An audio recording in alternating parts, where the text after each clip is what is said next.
যত রাজাকারের বাচ্চারা নাতিপুতি হলো মেধাবী।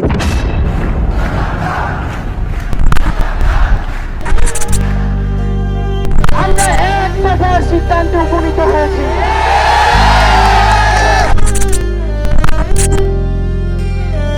আর এক মিনিট ক্ষমতা জুলাই ২০২৪ বাংলাদেশের প্রেক্ষাপটে এটি শুধু একটি গণ অভ্যুত্থানই নয়, বরং দেশ ও জাতির জন্য একটি কড়া বার্তাও বটে। দুঃসহ দুঃসাহসিক সেই জুলাই বারবার ফিরে আসবে নানা ঘটনা এবং ঘটনা প্রবাহের মধ্য দিয়ে। জুলাইয়ের সেই সব দিনের ঘটনা প্রবাহ নিয়ে রূপালী বাংলাদেশ আয়োজন করতে যাচ্ছে জুলাই রিমাইন্ডার। এই অনুষ্ঠানের মাধ্যমে আমরা তুলে ধরার চেষ্টা করব জুলাইয়ের আহত এবং শহীদদের নানা ঘটনা। সেই সাথে তুলে ধরার চেষ্টা করব কি ছিল জুলাইয়ের আকাঙ্ক্ষা, বাস্তবতা আসলে পূরণ হলো কতটুকু। দেখতে চোখ রাখুন রূপালী বাংলাদেশের পর্দায়।